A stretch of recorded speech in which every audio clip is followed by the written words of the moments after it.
오늘은 구약성경 출애굽기 35장 22절부터 35절까지입니다.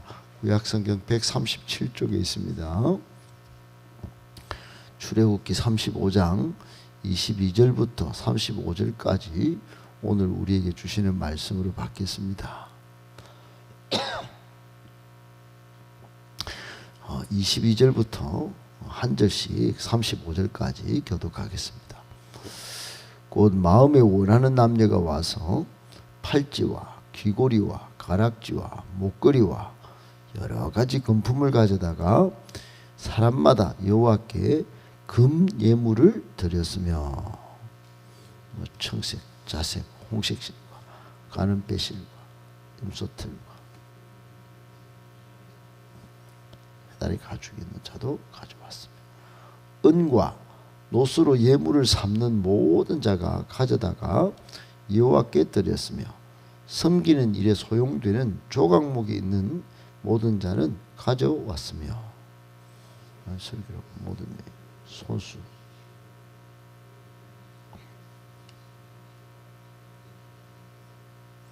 마음의 감동을 받아 슬기로운 모든 여인은 염소털로 실을 뽑았으며 애복과 흉패물 보석을 가져왔습니다. 등불과 관유와 분향할 향에 소용되는 기름과 향품을 가져왔으니 장하는 누구나 여호와께서 모세의 손을 빌어 명령하신 모든 것을 만들게 하여 물품을 드렸으니 이것이 이스라엘 자손이 여호와께 자원하여 드린 예물이다. 모세가 이스라엘 자손에게 이르되 볼지어다 여호와께서 유다 지파 훌의 손자요 우리의 아들인 브살레를 지명하여 부르시고 그에게 충만하게 하여 지혜와 총명과 지식으로 여러 가지 일을 하게 하시되 금과 은과 노스로 제작하는 기술을 고안하게 하시며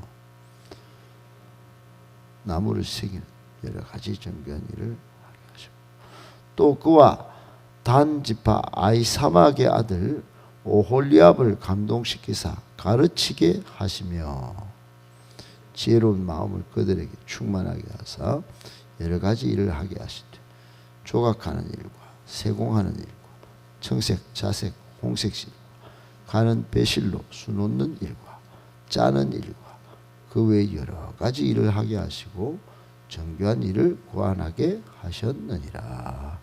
아멘. 네, 오늘은 헌신하여 세우다, 헌신하여 세우다 이런 제목으로 하나님의 말씀 본문에서 주시는 교훈의 세 가지 말씀을 받고 적용하며 기도하겠습니다. 첫 번째, 나의 가장 귀한 것이 하나님께 최고의 것으로 드림이 못 되면 우상이 되어 결국 올무가 됩니다. 나의 가장 귀한 것이 하나님께 최고의 것으로 드림이 못 되면 우상이 되어 결국 올무가 됩니다. 여러분, 우리가 가진 것, 우리의 몸이든 또 우리가 가진 물품이든 또 우리가 가진 은사든 그 어떤 것도 하나님께 최고의 것으로 잘 드려야 합니다. 만약에 그것이 아니면 내 자녀가 우상이 되고 내가 가진 물건이 우상이 되고 심지어 내 몸뚱아리도 우상이 되어서 결국 하나님이 싫어하시는 것이 되고 맙니다. 오늘 22절에 마음에 원하는 남녀가 팔찌, 귀고리, 가락지, 목걸이 여러 가지 금품을 가져다가 여호와께 금예물을 드렸다 이렇게 말씀하고 있습니다. 금예물. 예나 지금이나 여러분 금은 사람들에게 가장 귀하고 가치 있는 것으로 여겨집니다. 금은 그냥 나오는 게 아니에요. 그래서 그 희소성, 그 희귀성의 가치를 사람들이 진작부터 알아본 것이죠. 그래서 사람들은 앞다투어 금을 소유하려고 합니다. 그런데 오늘 이스라엘 백성들 보십시오. 하나님의 감동을 받았을 때 이처럼 귀한 금을 집 안에서 다 가져 나와서 아낌없이 하나님께 바칩니다.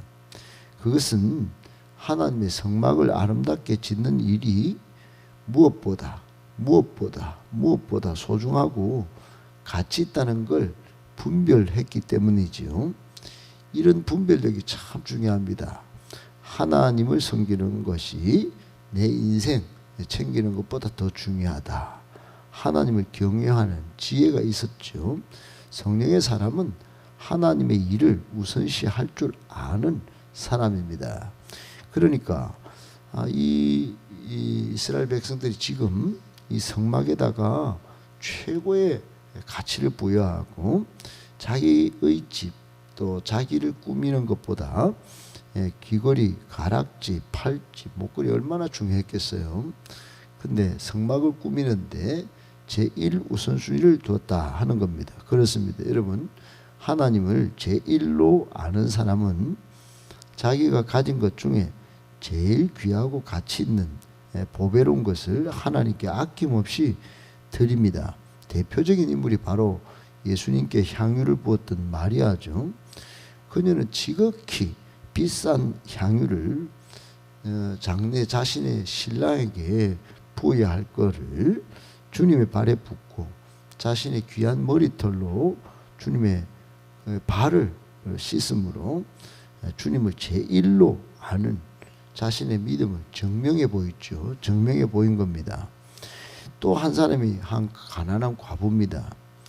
누가복음 21장에 보면 부자들이 헌금함에 돈을 넣는 걸 보시고는 그들은 부한데 가난하고 또 가난한 과부는 2렙돈을 탁 넣는데 이렇게 말씀합니다. 내가 참으로 너에게 말하노니 이 가난한 과부가 다른 모든 사람보다 많이 넣었도다. 그랬습니다. 가난한데 마음이 부하고 귀한 것을 예수님이 인정한 것이죠. 예수님은 헌금을 비율로나 효율로나 결과로 가르치지 않으셨습니다. 초점은 언제나 마음의 중심입니다. 마음의 중심. 그리고 주권이 하나님께 있는지 그게 제일 중요했습니다. 여러분, 우리도 마찬가지예요. 우리의 마음의 중심에 하나님을 정말로 유일무이하게 내 인생의 일바 그리고 제일 모든 가장 귀중한 것을 하나님께 드릴 줄 아는가, 그리고 이 모든 것이 하나님께로부터 왔다고 인정하는가, 그게 제일 중요합니다. 여러분, 신약 성경에 예수님 시대 바리새인과 서기관들은 항상 율법을 내세웠지만 그런 의도와 의미를 놓쳐버려요.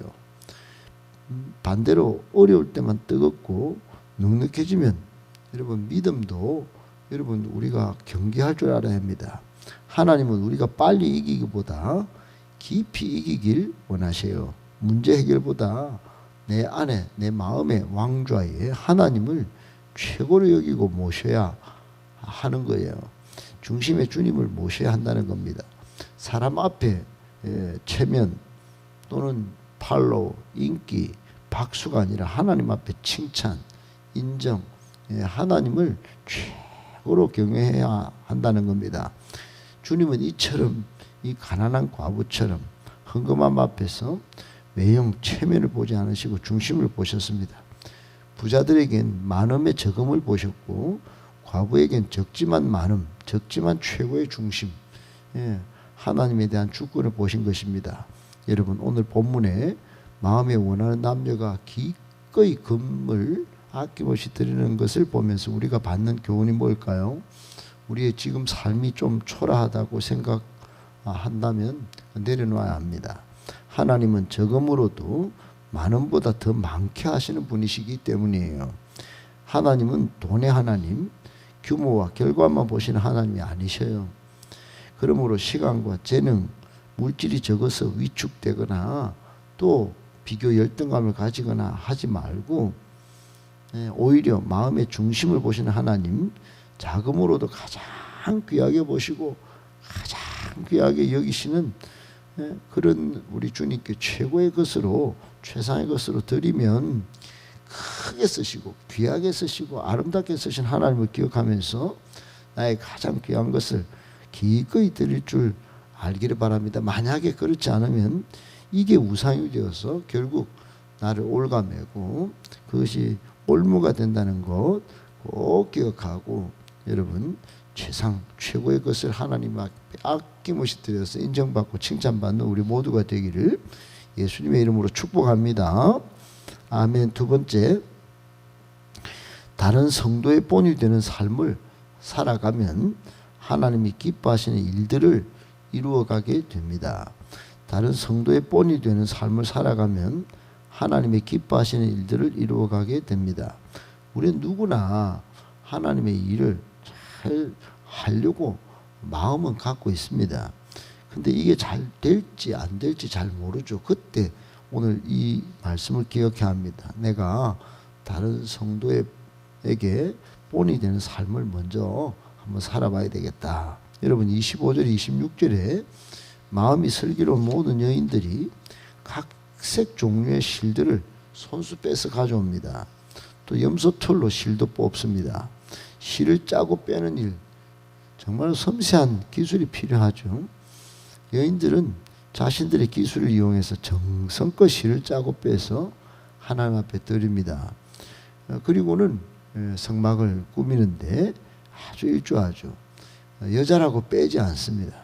힘 있는 남자들만 한 것이 아니에요. 이 여성들이 모범이 되려고 힘은 없지만 자신들의 섬세함을, 그 섬세함을 통해서 최고의 일을 한 것입니다. 여러분 교회 사역도 마찬가지예요. 여성도들도 충분히 하나님의 일을 감당할 수 있습니다. 모범적 역할로 하나님을 기쁘시게 할 수 있다 이 말입니다. 아니 어찌 보면 더 많이 할 수 있습니다. 로마서 16장에 보면 사도 바울이 초대교회 때 칭찬하는 사람들 한번 보십시오. 거기 보면 여인들이 많이 등장합니다. 베베 집사, 브리스길라, 그리고 수관 마리아 등등 여인들의 활약상을 그 시대에 여인들 다 이름 뺍니다. 근데 교회 사역에는 그 여인들을 아주 앞세워서 첫 번째 이름이 베베 집사예요. 그러니까 이렇게 활약상이 대단했기에 그 이름을 넣어놓지 않았겠습니까? 27절 28절에도 보면 이스라엘의 모든 족장이 이제 일반 백성들보다도 더욱 값진 물건들을 내놓기 시작해요. 족장들은 백성을 통치하는 지도자들입니다. 그들은 성막 건축에 있어서 그 중요성을 깨닫고 힘써 자기의 것을 다른 사람보다 먼저 앞서 드립니다. 모범을 보인 것이죠. 최선을 다해서 헌신한 것입니다. 그리고는 29절에 자원하여 드렸다. 즐겁게 드렸다. 여러분 영적인 즐거움을 알았다는 거 아니겠어요? 세속적인 찰나적인 그 눈에 보이는 현세적인 그것이 아니고 하나님께 드리면 복받고 더 크게 하실 것을 기대하면서 말이죠. 그런 걸 영적인 즐거움이라고 합니다. 우리 신앙생활 하면서 영적인 즐거움을 알아야 합니다. 예배 드리는 게 아깝고 하나님께 드리는 게 아깝고 손해보는 것 같고 시간을 빼는 게 너무너무 손해보는 것 같고, 여러분 그건 영적인 눈이 안 떠져서 영적인 즐거움을 모르는 거예요. 하나님과 만나고 하나님께 드려서 자손 만들어 복받는 것, 이런 영적인 즐거움을 알아야 합니다.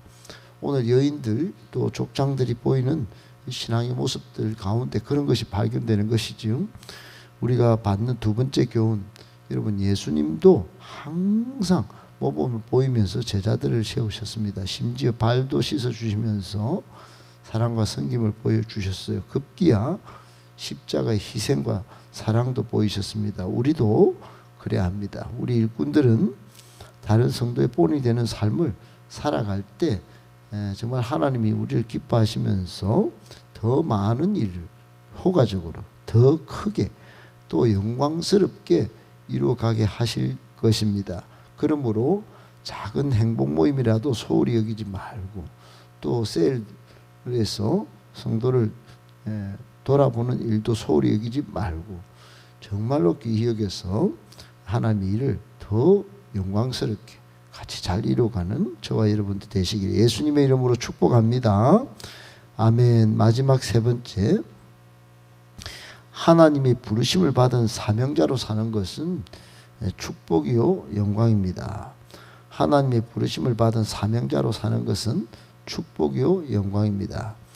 여러분 오늘 30절 이하 말씀은 성막의 사명을 감당하도록 하나님께서 지명하여 부르신 두 사람이 등장합니다.